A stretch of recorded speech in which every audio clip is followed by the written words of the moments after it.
NASA নামের এক ছেলেকে আমরা দেখতে পাই, যার জীবন ছিল একেবারে বেহাল, এমনকি দেখতে ছিল যেন স্ট্রেঞ্জার থিংস এর কোনো সাইড ক্যারেক্টার। ওর জীবন কষ্টে ভরা, একা আর বেকার। কিন্তু একদিন হঠাৎ করেই এক ট্রাক ওর জীবন থেকে সব মুছে দেওয়ার চেষ্টা করে দেয়। আর ঠিক তখনই এক অসাধারণ সুন্দরী মেয়ে ওকে বাঁচিয়ে ফেলে। কিন্তু এই গল্প শুরু হয় আরও আগে, যেদিন ওর জন্ম হয়। ওর বাবা মা যখন প্রথমবার ওকে দেখে, তখনই ওরা একটা বিষয় বুঝে ফেলে। বাচ্চাটা দেখতে এমন কিউট না, বরং মাথাটা বর্ষর একটা তরমুজের মতো গোল। তাই ওর নাম রাখে নাসা, যেন মহাকাশেই উড়ে যায় একদিন। বয়স বাড়ার সাথে সাথে সবাই ওর নাম নিয়ে ঠাট্টা করত। এত অপমান শীতে না পেরে ছেলেটা ঠিক করে যে সে এমন কিছু করবে যাতে সবাই তাকে সম্মান করে।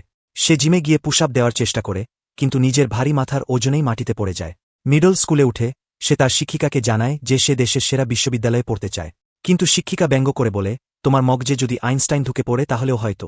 আর তার পরিবার গরিব হওয়ায় সেটাও নাকি অসম্ভব। কিন্তু নাসা তখন এক ডায়লগ মেরে বসে, আমার নাম নাসা, তাই আমার স্বপ্নের কোনো সীমা নেই। শিক্ষিকা আবারও বলে, বিকল্প কিছু ভেবে রাখো। কিন্তু ছেলেটা কিছু না বলে বেরিয়ে আসে। সেদিন বিকেলবেলা নাসা তার পরীক্ষার খাতা দেখে আবারও গ্রেড। নিজেই খুশি হয়ে ভাবে, দেখো জীবনও আমার পাশে আছে। কিন্তু জীবন ঠিক তখনই ওর পিঠে ছুরি মারে। হঠাৎ রাস্তার অন্য পাশে দাঁড়িয়ে থাকা পৃথিবীর সবচেয়ে সুন্দরী মেয়েটিকে দেখে ওর দুনিয়া কেঁপে ওঠে। মেয়েটির নাম জানার লোভে পড়ে সে একেবারে নিজের সেম্প মোড অন করে রাস্তায় নেমে পড়ে, মাথায় কিছু নেই। আর ঠিক তখনই সেই বিখ্যাত ট্রাক চ্যান ওকে হিট করে, যা কারও লক্ষ্য ভোলে না। রক্তে ভেসে পড়ে থাকা অবস্থায়ও নাসার একটাই আফসোস, এই মেয়েটার নামটা তো জানতে পারলাম না। তখনই ও উপরে তাকিয়ে দেখে মেয়েটি ওর দিকে তাকিয়ে আছে।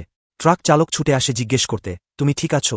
মেয়েটি তখন বলে, এই ছেলেটাকে হাসপাতালে নিয়ে যাও। কিন্তু চালক বলল, তুমি নিজেও তো বেশি আঘাত পেয়েছ, তোমাকেও হাসপাতালে যেতে হবে। তাও মেয়েটি চলে যেতে শুরু করে। চাঁদের আলোয় ওকে হেঁটে যেতে দেখে নাসার চোখ বন্ধ হতে থাকে। হঠাৎ করেই সে ভৌতিক সিনেমার ভিলেনের মতো উঠে দাঁড়ায়। ট্রাক ড্রাইভার তো প্রায় হার্ট অ্যাটাক খেয়ে ফেলে। নাসা বলে, আমি ওই মেয়েটাকে খুঁজেই বের করব, ওকে আমি ছাড়তে পারি না। এরপর সে সনিক স্পিডে দৌড়াতে থাকে, আর শেষ পর্যন্ত একটা বাস স্টপে ওকে খুঁজে পায়। মেয়েটি অবাক হয়ে দেখে, এত রক্তপাতের পরেও এই ছেলে ওর পেছনে দৌড়ে এসেছে। তখনই নাসা একটা চরম খরিঞ্জে পিক আপ লাইন মারে, তুমি কি তারকা? কারণ আমি নাসা, আর আমি তোমার গ্রেভিটেশনাল ফোল স্টাডি করতে চাই। এই কথা শুনে মেয়েটা একটু ইমপ্রেসড হয়ে ছেলেটাকে বসতে বলল।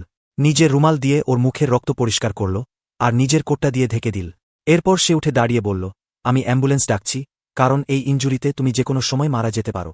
কিন্তু আমাদের গরিলা সাইজ আহাম্মক মেয়েটার সঙ্গে কথা বলার জন্য মরিয়া হয়ে আবার ধূপ করে মাটিতে পড়ে গেল। তখন মেয়েটা জানিয়ে দিল, তোমার পা দুটো ভেঙে গেছে। সে দরজা খুলে অ্যাম্বুলেন্স ডাকতে গেল এবং ছেলেটাকে হুঁশিয়ার করল যেন আর নড়াচড়া না করে।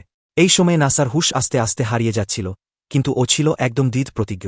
সে কষ্ট করে মেয়েটার দিকে এগিয়ে গেল এবং বলল, তুমি দেখতে একদম সেই গল্পের কাগুয়া রাজকুমারীর মতো, যাকে সবাই ভালোবাসত, কিন্তু শেষমেশ তাকে ফিরে যেতে হয়েছিল চাঁদের দেশে। নাসা তখন জানিয়ে দিল, হয়তো আমরা আর কখনো দেখা করব না, কিন্তু আমি লড়ে যাব তোমার সঙ্গে থাকার জন্য। তারপর সাহস জড়িয়ে সে বলল, আমি তোমাকে ভালোবাসি, একবার তোমার সঙ্গে ডেট করতে চাই। কিন্তু মেয়েটা জানিয়ে দিল, ডেট করতে হলে বিয়ে করতে হবে। আর আমাদের মগজহীন প্রেমে পড়া বোকা নাসার সঙ্গে সঙ্গে রাজি হয়ে গেল এবং অজ্ঞান হয়ে পড়ল। কয়েকদিন পর সে হসপিটালে জেগে উঠল, তখনও হুইল চেয়ারে। মেয়েটার কথা মাথা থেকে যাচ্ছিল না। ওর নাম জানত না, খুঁজে পেল না, আর তাই হতাশায় ডুবে গেল। সত্যি বলতে ক্লাসে ফার্স্ট হলেও সে ইউনিভার্সিটিতে ভর্তি না হয়ে একটা চাকরি নিল, এই আশায় যদি আবার সেই মেয়েটার দেখা মেলে। এইভাবে সময় কেটে গেল। নাসা 8 বছরে পা দিল, কিন্তু জন্মদিনে সেলিব্রেশন না করে সে নিজের রুমে চুপচাপ বসেছিল। হঠাৎ কলিং বেল বেজে উঠল। দরজা খুলতেই ব্রেন শর্ট সার্কিট। সেই মেয়েটাই সামনে দাঁড়িয়ে। মেয়েটা নিজের নাম বলল, তোশুকাসা। আর নাসা তখন গুবলেট খেয়ে বলল, মেশা সুসা। তোশুকাসা ঢুকে পড়ল ঘরে, চা খেতে খেতে বের করল বিয়ের রেজিস্ট্রেশনের কাগজ। বলল, সাইন করে দাও। নাসা তো অবাক, সে ভাবতেই পারেনি যে মেয়েটা বিয়ের ব্যাপারটা সিরিয়াস ছিল। কিন্তু তোশুকাসা বলল, সাইন না করলে সমস্যা নেই। এই কথা শুনেই বোকা নাসা এমনভাবে সাইন করল যেন সে কোনো ফাস্টেস্ট নিনজা। এরপর তোশুকাসা বলল, আমি চরিত্র চিনে নিতে পারি, তুমি আমাকে ভালোই দেখাশোনা করবে। এইভাবে তারা বিয়ে অফিসে গেল কাগজ জমা দিতে। যাওয়ার পথে নাসা বুঝতে পারল, এই তোশুকাসাই একমাত্র মানুষ যে কখনো ওর নাম নিয়ে ঠাট্টা করেনি। তোশুকাসা ওকে জানাল, নাসা মানে শুধু নাম না, এটা হচ্ছে সেই স্বপ্ন যেটা বাস্তব করেছে বিজ্ঞানীরা। এটা একটা গর্বের নাম। অফিসে পৌঁছানোর পর বুড়ো ক্লার্কও তাদের দেখে অবাক, এই অল্প বয়সে কেউ বিয়ে করছে। কারণ সে নিজে এখনও চিরকুমার। তবুও সে কাগজে সাইন করে ফুল উপহার দিল। সেই রাতে নাসা ঘরের মধ্যে হাঁটাহাঁটি করছে, যেন এখনও বিশ্বাস করতে পারছে না সে বিয়ে করে ফেলেছে। ঘরটা এতটাই ছোট যে এক আত্মা থাকতে পারে, দুই নয়। আর সবচেয়ে বড় সমস্যা, তাদের একটাই খাট। তাই নতুন খাট কেনার চিন্তা করছিল, কিন্তু তখন তো অনেক রাত। এর মধ্যেই সে খাটে কতভাবে দুজনে মিলে শোয়া যায় সেটা চিন্তা করছিল। এমন সময় তোশুকাসা এসে পড়ল এবং বলল, তুমি কি পাগলের মতো একা একা কথা বলছো? নাসা ওর জন্য কফি বানাতে গেল, তখন তোশুকাসা জানাল, আমার তো আর ফেরার মতো কোনো বাসাও নেই। তাই আজ থেকে আমরা একসঙ্গে থাকব। নাসার তো নার্ভ কাজ করা বন্ধ। কিন্তু হঠাৎ তোশুকাসা জানাল, তোমার খাট তো এতটাই ছোট যে একটা ইঁদুরও গুটিয়ে থাকতে পারবে না। তাই সে বলল, আমি হোটেলে চলে যাচ্ছি। নাসা মনমরা হয়ে গেল। কিন্তু তোশুকাসা বলল, তোমার এই ভাঙা ঘর হলেও তুমি আমার স্বামী। আমি কখনো তোমাকে ছেড়ে যাব না। এই কথা শুনে নাসা ভাবল, এই মেয়েটা আমাকে কেন বিয়ে করল? আমি তো ওর জন্য কিছুই করিনি। তাই জিজ্ঞেস করল, তুমি কেন আমাকে বিয়ে করলে? তোশুকাসা বলল, এই প্রশ্নটা উল্টো হওয়া উচিত ছিল। তুমি কেন একজন অচেনা মেয়েকে বিয়ে করেছিলে? নাসা উত্তর দিল, কারণ আমি তোমাকে ভালোবাসি। তোশুকাসা মুচকি হেসে বলল, আমি এমন কাউকে বিয়ে করি না যাকে আমি ভালোবাসি না। এরপর সে হোটেলে যেতে গেল, কিন্তু নাসা ওকে জড়িয়ে ধরল আর বলল, প্লিজ থেকো। আমি মাটি পর্যন্ত খুঁড়ে হলেও তোমার জন্য তোষক কিনে আনব। অবশেষে তারা গেল কাছের কনভিনিয়েন্স স্টোরে তোষক কিনতে। সেখানে তোশুকাসা অবাক হয়ে দেখল, ছেলেটা তো তোষক নিয়ে এত জানে যে মনে হচ্ছে সে তোষক কোম্পানির মালিক। তারপর তারা একসঙ্গে ঘুরে ঘুরে শপিং করল। বাসায় ফিরে তোশুকাসা তোষক দেখে বলল, ওয়াও, এটা তো আরামদায়ক। নাসা তখনও বিশ্বাস করতে পারছিল না, এই সুন্দরী মেয়ে এখন ওর রুমে শুয়ে আছে। তোশুকাসা তখন বাথরুম খুঁজছিল, কিন্তু ও বুঝতে পারল, এই ছেলের বাসায় বাথরুমই নেই। নাসা জানাল, সে পাড়ার পাবলিক বাথহাউস ব্যবহার করে। তোশুকাসা তখন কনভিনিয়েন্স স্টোরে কিছু জিনিস কিনতে বলল। পরদিন নাসা নিয়ে এল মেয়েদের কিছু টয়লেটারি। তোশুকাসা পাজামা পরে এল, আর নাসা তো থুথু ফেলতে ফেলতে বলল, এই মেয়েটা তো পাজামাতেও দেখতে এমন সুন্দর। রাতে তারা ঘুমাতে গেল, কিন্তু নাসার ঘুম হচ্ছিল না, কারণ ওর জীবনে এই প্রথমবার একটা মেয়ে ওর পাশে ঘুমাচ্ছে। হৃদয়টা এমনভাবে ধড়ফড় করছিল, মনে হচ্ছিল হায়না স্টেরজেট খেয়ে দৌড়াচ্ছে। ততক্ষণে তোশুকাসা ঘুমের মধ্যে ঘুরে বেড়াচ্ছিল, আর নাসা ওকে তোষকে জড়িয়ে দিল। সে একটা গুডনাইট চুমু দেওয়ার কথা ভাবল, কিন্তু সেটা ঠিক হবে না বলে ভাবল। হঠাৎ তোশুকাসা ঘুমের ঘোরে উঠে গেল, পানির জন্য কিচেনে গেল, ফিরে এসে ওর কম্বলটাও নিয়ে নিল। পরদিন সকালবেলা নাসা ভাবছিল, সবকিছু একটা স্বপ্ন ছিল কিনা। কিন্তু তোশুকাসা আচরণ করল এমনভাবে যেন গত রাতের কিছুই মনে নেই। তখনই নাসা বুঝল, না, এটাই রিয়েল লাইফ। সে আসলেই বিয়ে করেছে। তোশুকাসা তখন পাজামা খুলছিল, আর নাসা চিৎকার করে বলল, তুমি একা না, প্লিজ মনে রেখো। সে অন্য রুমে চলে গেল কিছু সময়ের জন্য। ফিরে এসে দেখল তোশুকাসা এপ্রন পরে আছে আর বলছে, তুমি এখনও আমাকে এত ফর্মালভাবে ডাকো কেন? আমরা তো এখন স্বামী স্ত্রী। তারা তখন একে অপরকে ডাকনাম দেওয়ার সিদ্ধান্ত নিল, আর তোশুকাসার গাল টকটকে লাল হয়ে গেল। পরে তোশুকাসা দেখল, নাসার ফ্রিজে খাওয়ার জিনিসপত্র গোছানো আছে। তো সে অবাক হয়ে বলল, তুমি রান্না পারো? নাসা বলল, আমি সায়েন্টিফিক অ্যানালাইসিস করে দেখেছি, হটপট খেলে হেলদি থাকা যায়। তোশুকাসা বলল, রান্না কিন্তু কেমিস্ট্রি না। তারপর একদম মাস্টার শেফের মতো রান্না করে দিল। নাসা খাবার খেয়ে বুঝল, এই মেয়েটা তো আসলেই রান্না জানে। তোশুকাসা বলল, আমার কাছে ইনগ্রিডিয়েন্ট থাকলেই আমি যে কোনো কিছু বানাতে পারি। তারপর তোশুকাসা বাথহাউসের কথা তুলল, আর নাসা বুঝল, আরেহ, আমি তো কয়েকদিন ধরে গোসলি করিনি। তারা গেল বাথহাউসে। সেখানে দেখা হলো নাসার ক্লাসমেট কোনামির সঙ্গে। কোনামি নাসার সঙ্গে মেয়ে দেখে চমকে উঠল, কারণ সে তো ভাবত নাসার টুলস মিউজিয়ামে সংরক্ষণে চলে যাবে। নাসা পরিচয় করিয়ে দিল, আর জানাল তারা এখন বিবাহিত। কোনামি তো এত অবাক হয়ে গেল, অজ্ঞান হওয়ার মতো অবস্থা। তারপর শুভেচ্ছা জানিয়ে বলল, আজ তোমাদের ফ্রি গোসল, বিয়ের গিফট হিসেবে। এরপর তোশুকাসা গোসল করতে ঢুকল। নাসা যাওয়ার সময় কোনামি ঝাড়ু হাতে থামিয়ে দিল। সে বলল, আমি তো ভাবতাম তুমি 7-0 বছরেও কুমার থাকবে, আর এখন দেখো বিয়ে করে ফেলেছ। সে জিজ্ঞেস করল, বিয়ের অনুষ্ঠান কবে? নাসা হেসে বলল, এইসব অনুষ্ঠান এখন শুধু টাকা নষ্ট। কোনামি রেগে গিয়ে বলল, তুমি যদি সত্যিই মেয়ে পছন্দ করে থাকো, তাহলে তাকে খুশি রাখা তোমার দায়িত্ব। এই কথা শুনে নাসা বলল, আমি আমার স্ত্রীকে সারাজীবন সুখী রাখব, কারণ আমি ওকে ভালোবাসি। তোশুকাসা পাশেই ছিল, এই পাগলামো শুনে একটু লজ্জা পেল। পরে নাসা গোসল করছিল, তখন হঠাৎ কোনামি এসে তাকে টিজ করে বলল, তোমার জিনিস তো মাইক্রোস্কোপেও দেখা যায় না। অন্যদিকে তোশুকাসা ফাঁকা বাথরুমে শান্তিতে গোসল করছিল। তখন হঠাৎ এসে পড়ল আয়া, তোশুকাসার থেকে বড় বোন।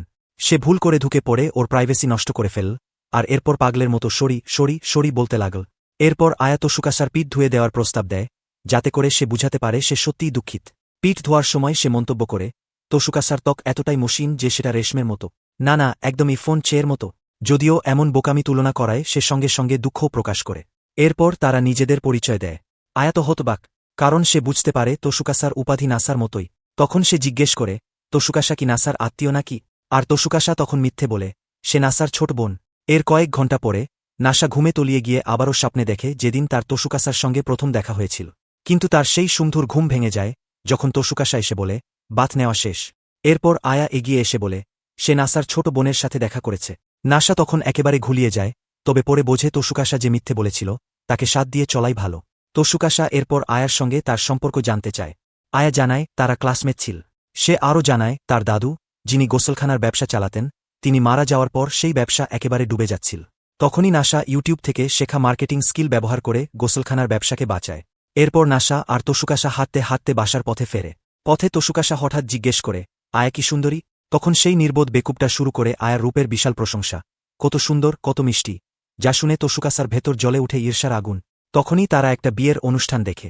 তসুকাসার মেজাজ একদম খারাপ হয়ে যায়।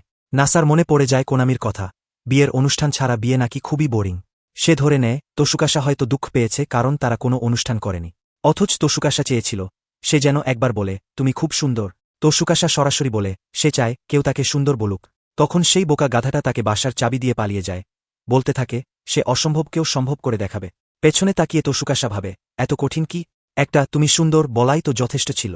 কিছুক্ষণ পর তসুকাশা বাসায় ফিরে আসে। মনটা বেশ খালি খালি লাগছে। সে ভাবে নাসা কখন ফিরবে। এই সময়টুকু কাজে লাগিয়ে সে ভাবে বাসা পরিষ্কার করবে। কিন্তু চারদিকে তাকিয়ে দেখে বাসা একেবারে চকচকে পরিষ্কার। তাই ভাবে চলুক, আলমারি আর খাটের নিচে পরিষ্কার করা যাক। কিন্তু সঙ্গে সঙ্গেই নিজেকে থামিয়ে দেয়, কারণ ভাবে তার খোটমটে স্বামী হয়তো সেখানে কোনো রহস্যময় ম্যাগাজিন লুকিয়ে রেখেছে। ঠিক তখনই ডোরবেল বাজে। দরজা খুলতেই তসুকাশা দেখে হলুদ চুলের সেই মেয়েটা চিতোষে দাঁড়িয়ে আছে। চিতোষে সঙ্গে সঙ্গে শুরু করে ঠাট্টা, এই ছোট্ট গর্ত টাইপের বাসায় থেকে তসুকাশা কিভাবে বাঁচে? কুকুরের কুটিরও বোধহয় ভালো হতো। তসুকাশা আর সহ্য করতে না পেরে দরজাটা তার নাকের ওপর বন্ধ করে দেয়। চিতোষে, সেই খাটা হলুদ চুলের মেয়ে, তখন দরজায় ধাক্কা দিতে দিতে বলে সে এসেছিল তসুকাশাকে নিয়ে যেতে, কারণ তার হঠাৎ করে হারিয়ে যাওয়াতে দাদিমা একদম অসুস্থ হয়ে পড়েছেন। সুকাশা তখন চিতোষেকে জানিয়ে দিল সে এখন বিবাহিত এবং আর কখনোই ফিরবে না। এ কথা বলেই সে আবার দরজা বন্ধ করে দিল।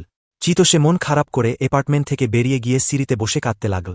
ঠিক তখনই নাসা তাকে কাঁদতে দেখে কাছে এসে সান্ত্বনা দিতে চেষ্টা করল। চিতোষে তার সমস্যার কথা বলল, এক আত্মীয় হঠাৎ পালিয়ে গেছে।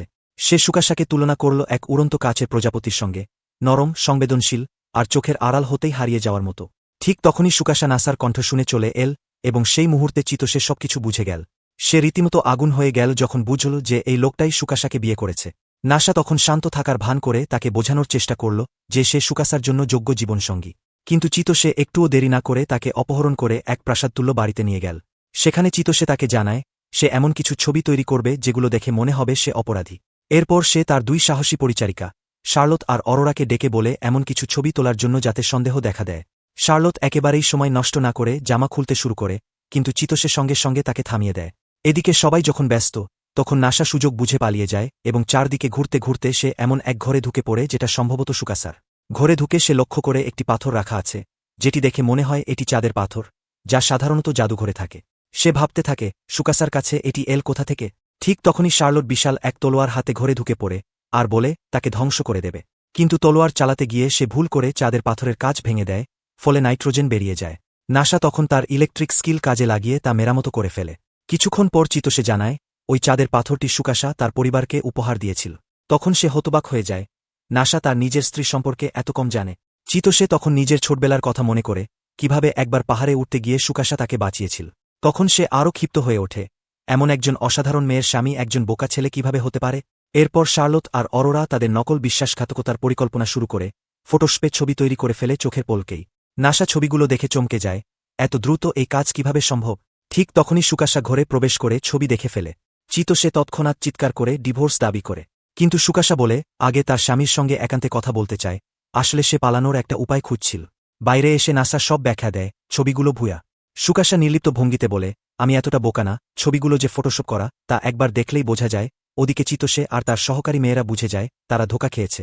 সেই মুহূর্তে সুকাশা নাসাকে নিয়ে পালিয়ে যায় এক গোপন পথে, যেটা গিয়ে মিলে এক পুরনো গির্জায়। সুযোগ বুঝে নাসা গির্জার পবিত্র পরিবেশে সুকাশাকে প্রপোজ করে এবং প্রথমবারের মতো চুমু খায়। পরদিন বাসায় সুকাশা টিভি দেখতে চাইল, তখন আবিষ্কার করল তার স্বামীর ঘরে কোনো টিভি নেই। আরও অবাক হয়ে যায় যখন দেখে লোকটা সিনেমা বা টিভি সম্পর্কে কিছুই জানে না। তখন সে এক আবেগঘন বক্তৃতা দেয় একজন ওতাকুর জীবনে টিভির গুরুত্ব কতটা। নাসা অবাক হয়ে যায়, যে মেয়ে এত ঠান্ডা স্বভাবের ছিল সে সিনেমার ব্যাপারে এমন আগ্রহী। এরপর তারা টিভি কেনার সিদ্ধান্ত নেয়। সুকাশা বলে দামি না হলেও চলবে, তার জন্য ভালোবাসাই যথেষ্ট। সেদিন সন্ধ্যায় স্নানঘরে নাসা নাটকীয়ভাবে কোনামিকে জানায় সে সুকাশাকে প্রপোজ করেছে। কোনমি জিজ্ঞাসা করে সে কি আংটি দিয়েছে। নাসা বলে এটা তো দরকার মনে করিনি। শুনে কোনমি গরম হয়ে যায়, একটা আংটি হল স্বামীর দেওয়া সেরা 3টা জিনিসের একটা। এরপর টিভিতে এক যুগলের এনগেজমেন্ট দেখে নাসা ভাবতে থাকে হীরা আংটি কত দামি হতে পারে। পরে বাসায় ফেরার পথে সে সুকাশাকে বলে বিকেলে সে কাজ করতে যাবে। এর মধ্যে তারা পার্কে বসে চুপচাপ সময় কাটায়। নাসা ভাবে সুকাশা কি কষ্ট পাচ্ছে কারণ সে একা থাকবে। তখন সে সিদ্ধান্ত নেয় একটা আংটি তাকে মনে করিয়ে দেবে তার কেউ আছে। বাসায় ফিরে সুকাশা তাকে দেখে খুশি হয়। নাসা তখন প্রস্তাব দেয় তারা হীরার আংটি কিনতে পারে। সুকাশা প্রথমে অবাক হয়, তার বর এত রোমান্টিক। তারপর বলে, আমরা তো বিয়ে করেছি, এনগেজমেন্ট রিং নয়, দরকার ওয়েডিং রিং। তখন সে বোঝায় এনগেজমেন্ট আর ওয়েডিং রিংয়ের পার্থক্য। বোঝার পর নাশা আরও বেশি উৎসাহী হয়ে পড়ে ওয়েডিং রিং কিনতে। সুকাশা বারবার বোঝায়, এগুলো অনেক দামি, কিন্তু নাসার জেদ ছাগলের মতো। শেষমেশ সে নাসাকে নিয়ে যায় একটি ডায়মন্ড শপে। দাম শুনে নাসা আতকে ওঠে। আসলে এটি একবারের জন্য তৈরি করা বিশেষ আংটি। নাসা তো প্রস্তুত ছিল টাকা উড়িয়ে দেওয়ার জন্য, কিন্তু সুকাশা তাকে টেনে বের করে আনে। বলে, দেখাতেই এনেছিলাম, কিনতে না। তবু নাসা বেপরোয়া, তাই এবার তারা যায় একটা সস্তা দোকানে। সেখানেও দাম বেশি মনে হয়, তাই বেরিয়ে আসে। তখন নাসা জানায়, সে একটা আংটি চাই যাতে তারা আলাদা থাকলেও সেটা দেখে সুকাশা তাকে মনে রাখে। সুকাশা মুগ্ধ হয়ে গালে চুমু খায়। এরপর নিয়ে যায় পৃথিবীর সবচেয়ে সস্তা আংটির দোকানে। তারা সেটাই কিনে ফেলে। নাসা একটু সন্দেহ করে, এত সস্তা জিনিসে কি আদৌ ভালোবাসা বোঝানো যায়? সুকাশা বলে, দাম নয় মানে ম্যাটার্ড, তুমি যে চেয়েছ সেটাই যথেষ্ট। এরপরের কয়েক রাত নাসা দেখে সুকাশার ঘুমের অভ্যাস খুব অদ্ভুত। মাঝরাতে ঘুরে বেড়ানো, পানি খাওয়া, কখনো তার বিছানায় এসে ঢুকে পড়া। একবার তো জাগতে জাগতে চুমুও খায়। এই অভ্যাসে নাসা ভালো ঘুম পায় না। সকালে সে ভাবে, এভাবে চলতে পারে না। তাদের বড় একটা বিছানা দরকার। কিন্তু ছোট অ্যাপার্টমেন্টে জায়গা নেই।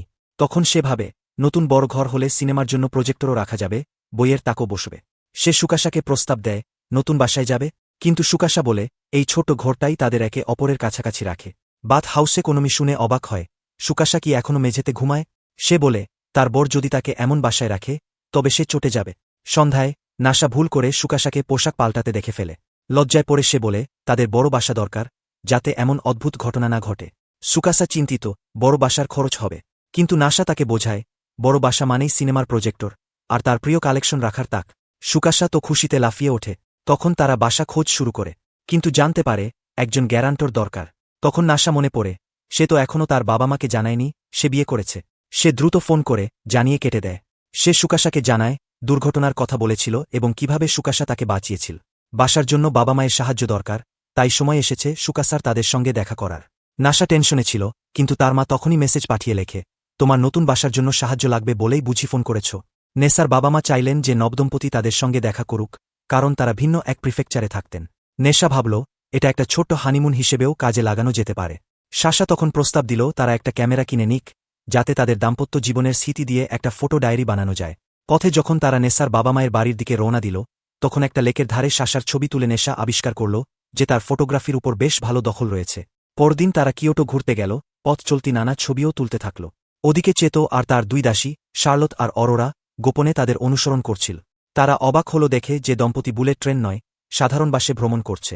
চেতো জেদ করে বসল, এই দম্পতিকে সে ভাঙবেই। তবে শার্লট আর অরোরা বলল, ওরা তো একসাথে বেশ সুখী দেখাচ্ছে। কিন্তু চেতো তাদের মুখ বন্ধ করে দিল, বলে দিল, হানিমুনে অনেকেই ঝামেলায় পড়ে, ওদেরও পড়তে হবে। একটা স্টেজে নেসার মানিব্যাগ হারিয়ে যায়। সে দৌড়ে বাসে ফিরে যায় ওটা খুঁজতে। চেতো তাতে মজা পেল। এমন একটা গাধার মতো ছেলেকে দেখে সে ভাবল এবার তো সাশা রাগ হবেই। কিন্তু সাশা তো বরাবরের মতো শান্ত। নেসার নির্বুদ্ধিতা নিয়েও তার কোনো অভিযোগ নেই। পরে ফুড কোর্টে খেতে চাইল নেশা, কিন্তু সাশা বলে উঠল, চলো কিছু স্পেশাল খাই। তারা লেবুমশলা দেওয়া খাবার ট্রাই করল। নেশা সাশার কিছু বিব্রতকর ছবি তুলে ফেলল, তাতে সাশা একটু বিরক্ত হল। চেতো ভাবল, এবার তো ঝগড়া হবেই। কিন্তু না, নেশা সুন্দরভাবে বলল, তুমি যা খুশি খাও। সাশা মেলন পাউরুটি খাওয়ার সিদ্ধান্ত নেয়। এতে চেতো ভীষণ রেগে গিয়ে সামনে এসে বলে, তুমি তো একটা সাধারণ মেয়ে, আর এমন একটা গাধার সাথে ঘনিষ্ঠ হও। হতাশ করলারে। সাশা জবাব দিল, হ্যাঁ আমি সাধারণই তো। এমন সময় এক টিভি শো টিম হাজির হয় এবং এই সুযোগে তারা সটকে পড়ে। বাসে ফেরার পথে সাশা তার ভয় প্রকাশ করে, নেসার বাবা মা যদি তাদের বিয়েতে আপত্তি করে। নেশা তাকে আশ্বস্ত করে, আমি সব ঠিক করে ফেলব। চেতো তখন তার দাসীদের ওদের খুঁজে বের করতে বলে, কিন্তু তারা তখনও খাবারে ব্যস্ত। অবশেষে তারা কিয়োটো পৌঁছায়। নেশা শহর ঘোরা নিয়ে উত্তেজিত হলেও সাশা বেশি উৎসাহী বেকারির প্রতি। এতে নেশা মাথায় হাত দিয়ে ভাবে, টোকিওতেই তো হাজারটা বেকারি ছিল। সে সাশাকে জানায় শহরের ঐতিহাসিক স্থানগুলোর কথা, কিন্তু সাশা সেসব নিয়ে খুব একটা আগ্রহী না। জেন জেড ইতিহাস নিয়ে মাথা ব্যথা নেই। তবুও সাশা রাজি হয় তার সাথে ঐতিহাসিক জায়গাগুলো দেখতে। সে এক কিমোনো পরে, আর নেশার মাথা একেবারে ঘোরে। তখনই আবার দেখা হয়ে যায় চেতো আর তার দাসীদের সঙ্গে। নেশা প্রস্তাব দেয় শার্লট আর অরোরা সাশাকে ঘুরিয়ে আনুক, আর সে চেতোর সঙ্গে একটু আলাদা কথা বলবে। একান্তে চেতো বলে, সে নাকি নেশার গার্লফ্রেন্ড সেজে দেখবে নেশা আদৌ সাশার জন্য যোগ্য কিনা। নেশাও প্রমাণ দিতে চায় সে সত্যিই ভালবাসে। তারা একটা রিকশায় চড়ে কথা বলতে থাকে। ওদিকে এক ক্যাফেতে শার্লট আর অরোরা জিজ্ঞেস করে, তুমি কেন এমন এক সাধারণ ছেলেকে বিয়ে করেছ? সাশা লজ্জা পেয়ে বলে, সে আমাকে সবসময় সম্মান দেয়, আর আমার প্রতি তার ভালোবাসা আমি অনুভব করি।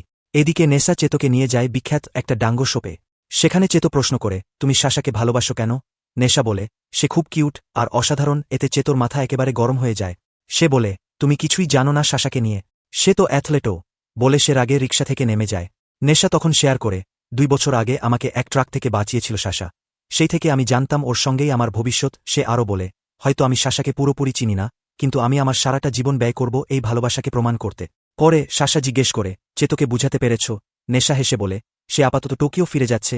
এরপর তারা বাসে চড়ে চলে যায় নারা শহরে নেশার বাবা মায়ের সাথে দেখা করতে। পথে নেশা জানায়, তার বাবা একজন প্রত্নতাত্ত্বিক আর মা হরিণ ভালোবাসেন, তাই টোকিও ছেড়ে তারা নারায় চলে এসেছে। সাশা একটু চিন্তিত, ওরা এত অদ্ভুত হলে আমি কেমনভাবে মানিয়ে নেব।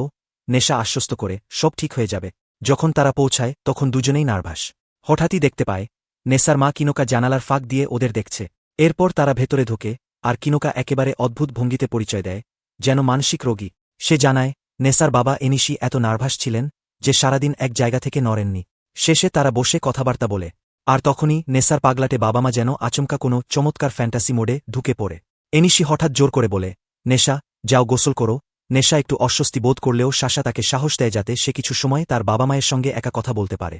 স্নানের পর সাশা জানায় সে এনিশির নেশার বাবা সঙ্গে ভালোভাবে কথা বলেছে, তবে সেই কথাবার্তা গোপন রাখতে চায়। এরপর তারা নেশার পুরনো ঘরে চলে যায়। ঘরটা ঘুরে দেখার সময় কিনোকা হঠাৎ হাজির হয়ে জিজ্ঞেস করে, তারা কি ওই ঘরেই রাত কাটাবে? নেশা সম্মতি জানায়। কিনোকা তখন কড়া হুঁশিয়ারি দিয়ে বলে, ঘরের দেয়ালগুলো সাউন্ডপ্রুফ নয়। প্লট ডেভেলপমেন্টের সময় যেন অতিরিক্ত আনন্দময় শব্দ না হয়। রাতে একটু অস্বস্তির মধ্যেই নেশা সাশাকে বলে তার বাহুতে মাথা রেখে ঘুমাতে। সাশা সম্মত হয়।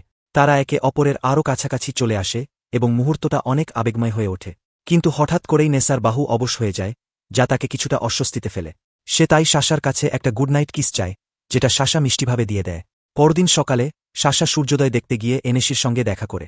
এনেশি অবাক হয়, সাশা তাকে শ্বশুর মশাই বলে সম্বোধন করলে প্রায় হার্ট অ্যাটাক খেয়ে ফেলে। এরপর তারা কিছুক্ষণের ছোট্ট আলাপে চলে যায় এবং এনেশি তাকে নিয়ে যায় তার লাইব্রেরিতে, যেখানে সাশার পুরনো দলিল পড়ার ক্ষমতা দেখে সে অবাক হয়ে যায়। তখন নেশাও সেখানে আসে এবং সাশার ইতিহাসপ্রীতি দেখে বিস্মিত হয়, কারণ সে জানতি না সাশা এসব বিষয়ে আগ্রহী। পরে সাশা জানায়, সে নারা শহরটা উপভোগ করতে চায় নেশার কিছু মজার ছবি তুলে, যদিও ঐতিহাসিক স্থান ঘুরতে সে খুব একটা পছন্দ করে না। এরপর তারা গিয়ে দেখে বিখ্যাত বুদ্ধমূর্তি। সাশা সেখানে নেশার অনেক বিব্রতকর ছবি তোলে। তারা আরও কিছু ঐতিহাসিক স্থান ঘুরে দেখে এবং নেশা বিস্মিত হয়ে দেখে সাশা এসব সম্পর্কে অনেক কিছু জানে। তবে সাশা তা তার ভালো মেমোরি বলে এড়িয়ে যায়। কিছুক্ষণ পর নেশা প্রস্তাব দেয় যে তারা সাধারণ কাপলদের মতো সেলফি তুলুক। তারা একটি মিষ্টি সেলফি তোলে, যদিও সাশার সন্দেহ হয় যে নেশা এটা একটা অজুহাত বানিয়ে তাকে ছোঁয়ার চেষ্টা করছিল।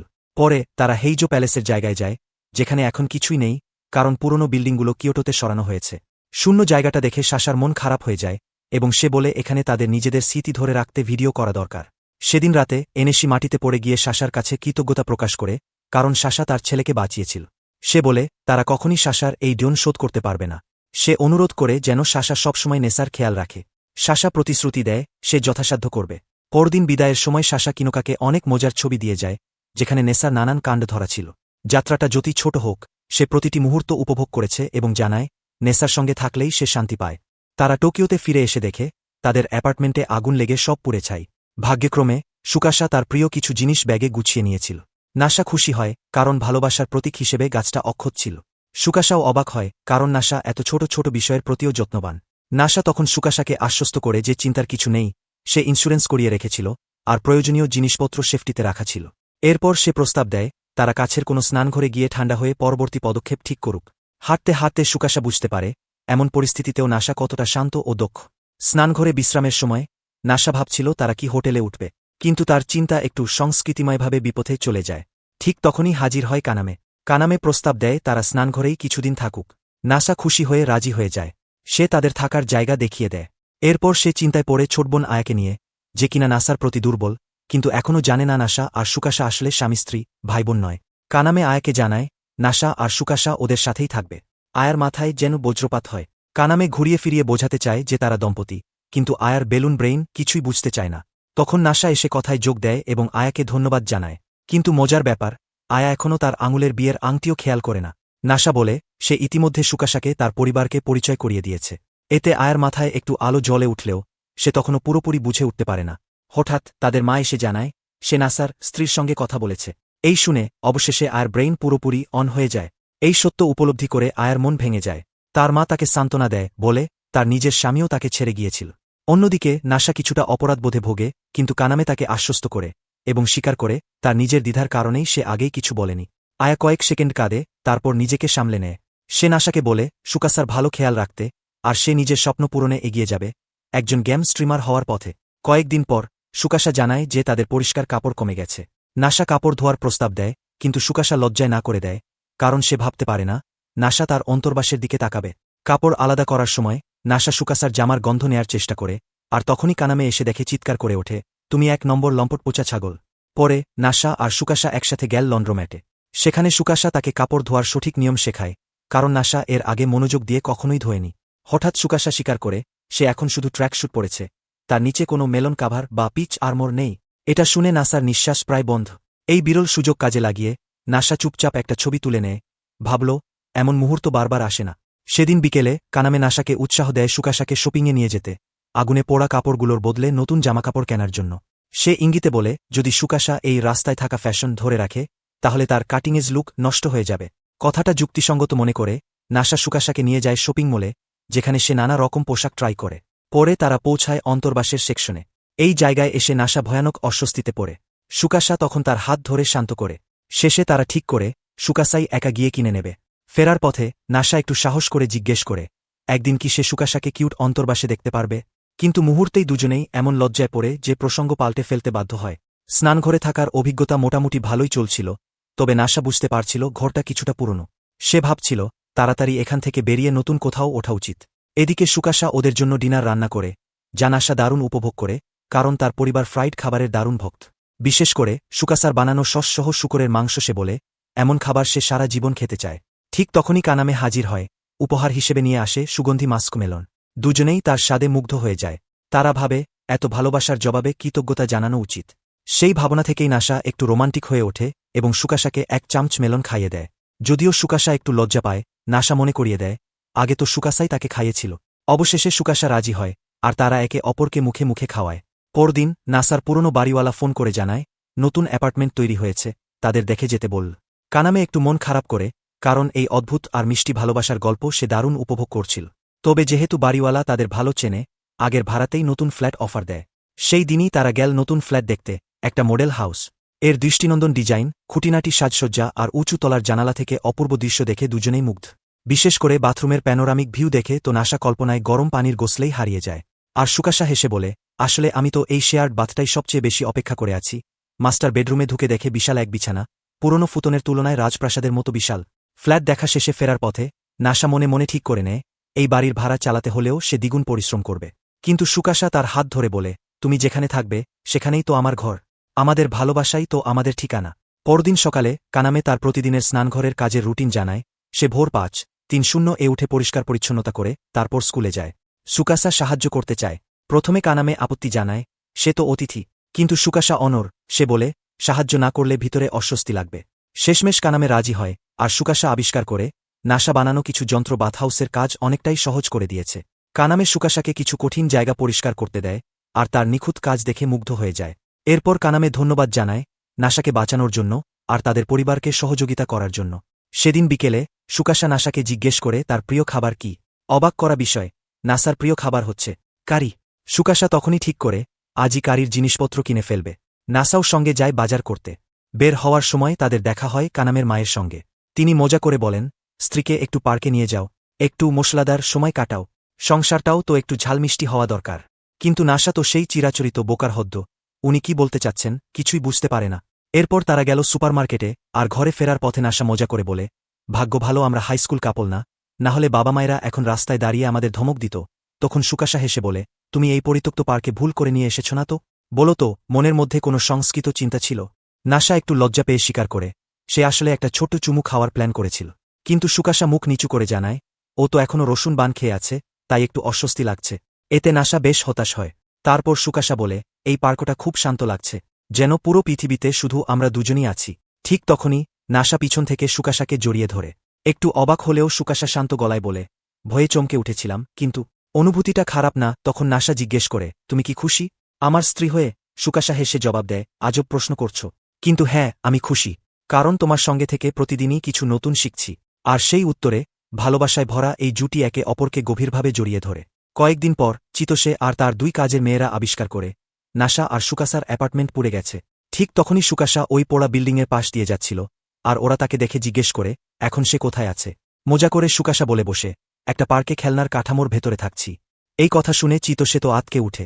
চিতোষে ভিতরে ঢুকে চেক করতে যায়, কিন্তু তার আগেই সুকাসা হালকা চালাকিতে পালিয়ে যায়। এদিকে নাসা তাদের অস্থায়ী ঘরে পুরনো জিনিস ঘাটছিল, হঠাৎ একটা পুরনো গ্রিলিং মেশিন পেয়ে যায়। সাথে সাথে সে ঠিক করে আজ টাকো পার্টি হবে। সে আয়া ও কানামেকে দাওয়াত দেয়, কিন্তু কানামে বলে আয়া এখনও তাদের বিয়ের ব্যাপারটা নিয়ে একটু অস্বস্তিতে আছে। ঠিক তখনই চিতোষে স্নানঘরে এসে হাজির হয়, সুকাসাকে অনুসরণ করে। তাকে দেখে সুকাসা আবার মজা করে বলে, আমি তো এখন স্নানঘরের মেঝেতেই থাকি। আর সহজ সরল চিতোষে তা সত্যি ভেবে চিন্তায় পড়ে যায়। তখন নাসা এসে পরিস্থিতি সামলায়, জানায় তারা আসলে এখানে ইনে থাকার ঘরে অস্থায়ীভাবে আছে। তারপর চিতোষে আর তার মেইডরা স্নানঘর ঘুরে দেখে আর বেশ উপভোগও করে। কিন্তু চিতোষে প্রশ্ন তোলে, তারা আমার ম্যানশনে না থেকে এখানে কেন? সুকাসা উত্তর দেয়, তোমার বাসায় তো গেমিং কনসোল নেই। শুনেই চিতোষে বলে, সব গেমিং সিস্টেম কিনে ফেলব, তবুও সুকাসাকে আমার বাড়িতে আনব। কিন্তু কথা শুনে আয়া নিজেই গেমের কথা শুনে উত্তেজিত হয়ে যায়। সেদিন বিকেলেই সবাই জড়ো হলে সুকাসা টাকো পার্টি শুরু করে। তখন আয়াকে হঠাৎ মাথায় আসে, সে সুকাসার রান্নার দক্ষতা যাচাই করবে, দেখবে সে সত্যিই নাসার স্ত্রীর যোগ্য কিনা। পরে তো রান্নার জায়গায় গিয়ে ওরা স্ট্রিট ফাইটার স্কিল যাচাই শুরু করে। নাসা তখন লাজুকভাবে জানায় সে মাইন সুইপার আর সলিটেয়ার বেশি দক্ষ। প্রথম রাউন্ডে নাসার সঙ্গে সঙ্গে হেরে যায় সুকাসার কাছে। এরপর কানামেও হেরে যায়। তখন শার্লট আর অরোরা পার্টিকে আরও জমাতে বলে, চল শুরু হোক গেমিং টুর্নামেন্ট। বিজয়ী চাইলে নাসার কাছে একটা অনুরোধ করতে পারবে, যতক্ষণ সেটা যুক্তিসঙ্গত হয়। চিতোষে, আয়া আর সুকাসা টুর্নামেন্টে অংশ নেয়। চিতোষে মনে মনে প্ল্যান করে রেখেছে, জিতলে নাসাকে অর্ধনগ্ন নাচতে বলবে। কিন্তু আয়া তাকে একেবারে ধুয়ে মুছে দেয়। রিম্যাচ চাইলেও চিতোষে বারবার হেরে যায়। পরে সুকাসা খেলতে নামে, আর চিতোষে বলে সে তো আগে সারাদিন গেম খেলেই কাটাত। সুকাসা হেরে যায় আর মজা করে বলে আসলে ফর্মে নেই। পরে সে চায় পুরনো রেট্রো ভার্সনে খেলা হোক। আয়ার ওই ভার্সনের অভিজ্ঞতা না থাকায় সে তাড়াতাড়ি হেরে যায়। তবে তারা খেলা চালিয়ে যায়, প্রাইজের কথা সবাই ভুলে যায়, কারণ এখন তারা খেলছে শুধুই গেমার প্রেস্টিজের জন্য। শেষ পর্যন্ত সুকাসা আর আয়ার ম্যাচ হয় টাই, একটি দ্বৈতকোর মাধ্যমে। দুজনেই একে অপরকে অভিনন্দন জানায়। এরপর পার্টি ফিরে আসে টাকো বানানো আর খাওয়ায়। চিতোষে চেয়ে দেখে সুকাসা আর নাসা একসাথে রান্না করছে, হাসছে, আর তার মন গলে যায়। মেইডরা তাকে মজা করে জিজ্ঞেস করে, তুমি তাহলে প্লটিং বাদ দিচ্ছ? চিতোষে হেসে বলে, সুকাসা যদি খুশি থাকে তাহলে আমিও খুশি। পার্টি শেষে বাসন মাজতে মাজতে নাসা সুকাসাকে জিজ্ঞেস করে, তুমি যদি জিততে তাহলে কি চাইতে? উত্তর না দিয়ে সুকাসা হঠাৎ এসে দেয় একটুকরো মিষ্টি চুমু। পরদিন সকালে নাসা জানতে পারে অফিসের সার্ভার সিস্টেম ডাউন হয়ে গেছে। বিষয়টা জটিল। সুকাসা জিজ্ঞেস করে, কি হয়েছে? নাসা বুঝিয়ে বলে, আর সুকাসা তাকে নরমভাবে মনে করিয়ে দেয়, তুমি কাজ শুরু করলে থামতেই পারো না, একটু ধীরে চলো। কিন্তু নাসা তো সেই আগের মতোই সোজা কাজে ডুব দেয়, আর ঘণ্টার পর ঘণ্টা কাজ করে যায়। শেষমেশ ঠান্ডা লেগে বসে গা গরম হয়ে যায়, মুখ লাল। সুকাসা তখন পুরো দিনটা তার সেবায় কাটায়, মাথায় ঠান্ডা তোয়ালে রাখে, যত্ন নেয়। রাতে সুকাসা আবার ঠান্ডা কাপড় দিয়ে তার শরীর মুছে দেয়, কিন্তু নিচের দিকে নামতেই নাসা লজ্জায় বলে, থামো প্লিজ, বেশি উত্তেজনা হয়ে যাবে তো। সেই রাতে যখন তারা ঘুমাচ্ছিল, সুকাসা নাসার হাত ধরে রাখে। নাসার মনে হচ্ছিল হয়তো কল্পনা করছে, কিন্তু হঠাৎই সুকাসা তাকে পিছন থেকে জড়িয়ে ধরে বলে, আজ সারাদিন তোমার জন্য চিন্তায় ছিলাম। এই কথা শুনে নাসা মুখ ঘুরিয়ে তাকায়, আর ওদের মাঝে হয় এক মিষ্টি চুম্বন। তবে যখন নাসা একটু বেশি এগোতে চায়, সুকাসা তখন কড়া গলায় বলে, এই মুহূর্তে তোমার দরকার বিশ্রাম। শরীর ঠিক না থাকলে রোমান্সও জমবে না। আর নাসা বাধ্য ছেলের মতো শান্ত হয়ে যায়। পরদিন সকালে কানামে সুকাসাকে জানায়, যদি সে ফেস্টিভ্যালে যেতে চায় তাহলে একজন বিবাহিত নারী হিসেবে ইউকাতা পরতে হবে। সুকাসা সাথে সাথে দুজনের জন্য ইউকাতা কিনে ফেলে। পোশাক বদলানোর সময় নাসা লাজুকভাবে বলে, একটুখানি দেখতে পারি? সুকাসা একটু হেসে অনুমতি দেয়, মাত্র এক ঝলক। নাসা তো একেবারে হতবাক, এমন রূপ যেন চোখ ফেরানো যায় না। আবেগে একটা চুমু দিয়ে ফেলে, কিন্তু সুকাসা তাকে ঠেলে সরিয়ে দিয়ে বলে, এইভাবে চললে আমরা ফেস্টিভ্যালে পৌঁছার আগেই রাত হয়ে যাবে। দুপুর গড়িয়ে বিকেলে ফেস্টিভ্যালের জন্য তৈরি হতে থাকলে নাসা আর নিজেকে ধরে রাখতে পারে না। সুকাসার অসাধারণ রূপের অসংখ্য ছবি তুলে ফেলে। ফেস্টিভ্যালে পৌঁছেই সুকাসা বলে, চলো আগে ওই ট্র্যাডিশনাল টাকো খাই। খাওয়া দাওয়ার পরে তারা দেখতে পায় কানামে আর আয়া একটা গোল্ডফিশ ধরার স্টলে কাজ করছে, লোকাল বিজনেস সাপোর্টের জন্য। সুকাসা গর্ব করে বলে, সে তো গোল্ডফিশ ধরার মাস্টার। নাসাও নিজেকে প্রমাণ করতে চায়, কিন্তু ফ্লাফল শূন্য হাতে ফিরে আসে। পরে ওরা যায় কাছের এক মন্দিরে। সেখানে সুকাসা প্রার্থনা করে ওদের সুখী দাম্পত্য জীবন আর নাসার সুস্থতা কামনায়। সে নাসাকে বলে, সবাই তোমার কাজের প্রতি একাগ্রতা দেখে মুগ্ধ, কিন্তু আমি জানি তুমি নিজের শরীরকে কতটা উপেক্ষা করো। আমি সবসময় তোমাকে যত্ন নিতে বলবো। এই কথা শুনে নাসা তাকে জড়িয়ে ধরে কৃতজ্ঞতায় ভরে যায় মন। সুকাসা তখন চুপি চুপি বলে, আমি চাই তুমি অনেকদিন অনেক সুখে বাঁচো।